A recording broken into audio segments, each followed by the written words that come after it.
Prime minister Shahbaz शरीफ साहब की, तो उन्होंने एक स्टेटमेंट दिया था कि जी हमें इंडिया के साथ तजारत कर लेना चाहिए क्योंकि ये पाकिस्तान के लिए बहुत फ़ायदेमंद है। उनको अब जाके ये चीज़ याद आ रही है कि हमें तजारत कर लेनी चाहिए।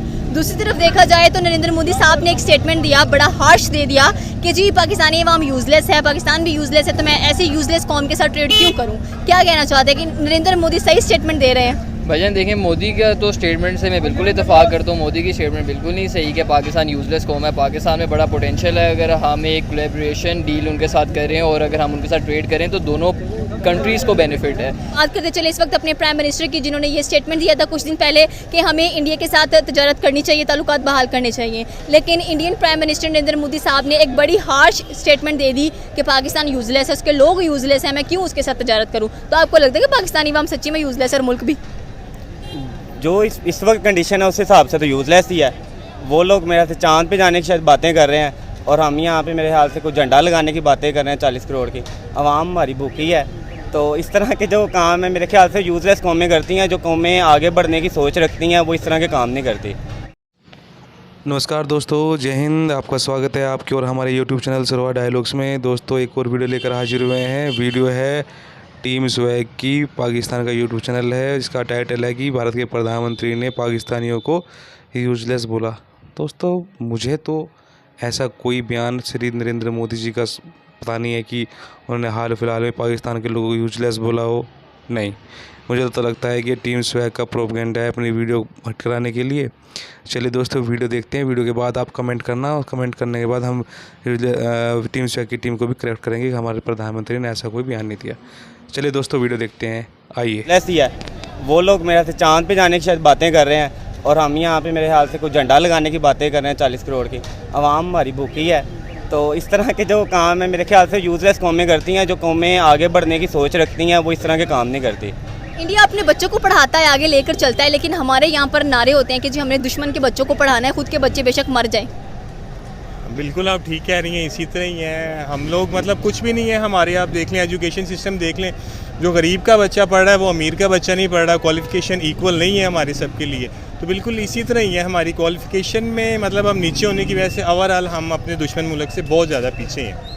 तो हम उसको हमेशा अपना दुश्मन मुल्क कहते हैं, ये भी तो कह सकते हैं कि दोस्तान, जिस तरह चीन के पीछे हम हाथ धो के पड़े हुए हैं, हर चीज़ चीन से लेते हैं, चीन दोस्ती, पाक चीन दोस्ती की हम लोग बातें करते रहते हैं। लेकिन अगर अब देखा जाए तो चीन भी इन्वेस्टमेंट इंडिया में करने जा रहा है 1 बिलियन की। क्या कहना चाहते हैं? ऑब्वियसली बात है, जहाँ पे उसको प्रॉफिट नज़र आएगा वो वहीं पे बिज़नेस करेंगे ना। आपके मुल्क में कोई बिज़नेस अगर अपना भी करना चाह रहा है तो वो नहीं कर सकता। जो यहाँ की सूरत हाल आए दिन कोई ना कोई, किसी ने कोई धरना दे दिया है, किसी ने कोई शटर डाउन कर दिया, कोई ना कोई लॉकडाउन हुआ होता है यहाँ पे, तो वहाँ पे उनको सहूलत दी जाती है। वहाँ पे एक बड़ी मार्केट है, ज़्यादा अवाम है उनके और वो अवाम काम करने वाली है, तो उन्होंने वहीं पे बिज़नेस करना है जहाँ पे उनको प्रॉफिट मिलेगा। पाकिस्तान में भी चीप लेबर अवेलेबल है, बहुत सारे रिसोर्सेज अवेलेबल हैं, लेकिन हमारी हुकूमत जो कि नरेंद्र मोदी के अकॉर्डिंग बहुत यूज़लेस है, वो कुछ कर ही नहीं रही है।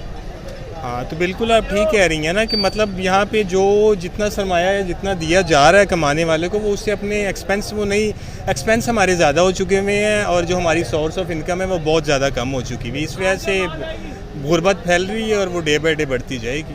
तो गुर्बत कम, हम कहते हैं इंडिया गुर्बत में बहुत आगे है। इंडिया हमसे बहुत बड़ा मुल्क है, गुर्बत में उसके कुछ सूबे हमसे आगे होंगे। ओवरऑल वो अब आपको वो भाई ने बताया कि वो चांद पर जाने की बातें कर रहे हैं और हम यहाँ पे आपके सामने ही हैं। हमारी बातें ये हैं कि आटा, चीनी, गंदम, ये चीज़ें हम कैसे अवेलेबल हो सकती हैं।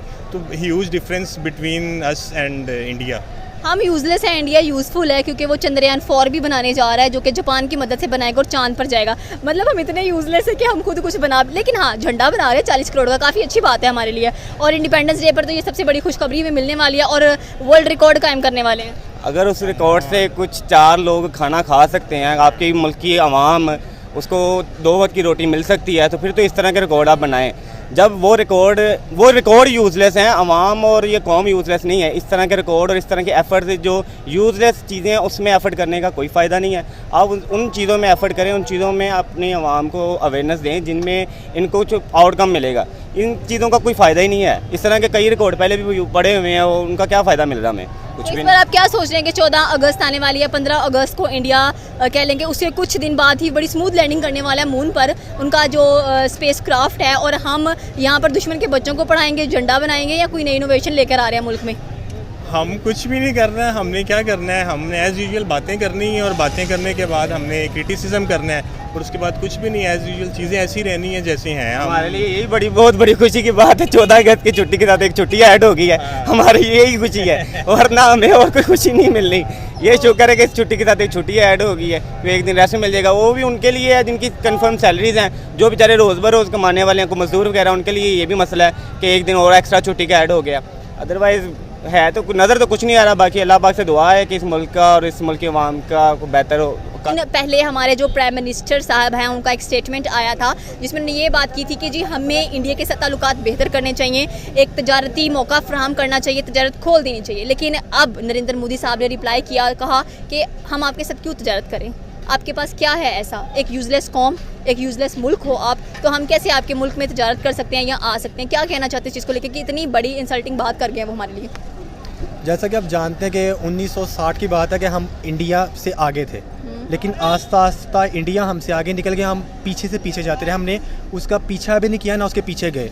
और अब वो हमसे इतना आगे चले गया कि वो ये बात करने पे मजबूर है और इसमें कोई यानी कि सच्चाई है किसी हद तक कि वो हमसे बहुत आगे, और वो ये कह सकते हैं कि हम इनसे तजारत क्यों करें, क्योंकि हमें ज़रूरत है उनसे चीज़ें लेने की। उनके पास वो खुद मुख्तार हैं, हर चीज़ उधर बनती है। पाकिस्तान में तो ये भी है, सिर्फ एक सुई भी पाकिस्तान खुद नहीं बना सकते, मतलब कि हर चीज़ चाइना से इंपोर्ट करना, सब कुछ चाइना से इंपोर्ट करना, खुद ये कुछ नहीं बनाते।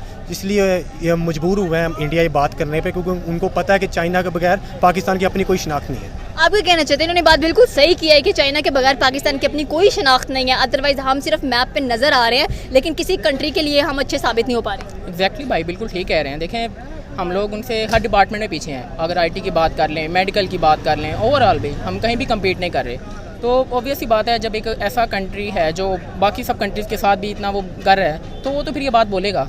ये तो वो बात होगी हम अपनी खुद बेइज्जती करवा रहे हैं ऐसी बात करके। मुझे नहीं पता हमारे प्राइम मिनिस्टर ने क्यों ये बात की, उनको क्या ख्याल आया, या मतलब वो बैठे थे ज़हन में ख्याल आ गया कि हम बात कर देते हैं, अपने पड़ोसी मुल्क के साथ दोबारा तजारत कर देते हैं। तो जाहिर सी बात है वो तो आपको किसी खाते में लाते ही नहीं है, और सच्चाई भी है। तो देखें, इसमें कोई हमें शर्मिंदगी नहीं होनी चाहिए। जो सच्चाई है वो है, हमें खुद अपने पाँव पे खड़ा होना पड़ेगा। जैसे कि भाई ने भी कहा, हम कब तक चाइना का सहारा लेता रहेंगे या चाइना के कंधे पर रखकर बंदूक चलाते रहेंगे। We have to do something our own. तो मैं तो ये कहूँगा कि टोटली गलत बात है। ऐसे स्टेटमेंट्स तो हम लोग बड़े शौक से दे देते हैं, लेकिन स्टेटमेंट्स पर अमल करते हुए हम लोग कभी दिखाई नहीं देते हैं। हम चाहे जो भी बात कर लें, हमने सिर्फ कागज़ों तक वो बात रखी होती है। कह लें कि एक कागज़ी पाकिस्तान बनता जा रहा है, लेकिन इंडिया दिन ब दिन इतना आगे बढ़ गया है कि अब हमें खुद पे शर्मिंदगी होती है कि अच्छा हम पाकिस्तान में रहते हैं, बाहर कहीं चले जाएँ हम इंडिया कह के अपने आप को महफूज करते हैं दूसरे मुल्कों में।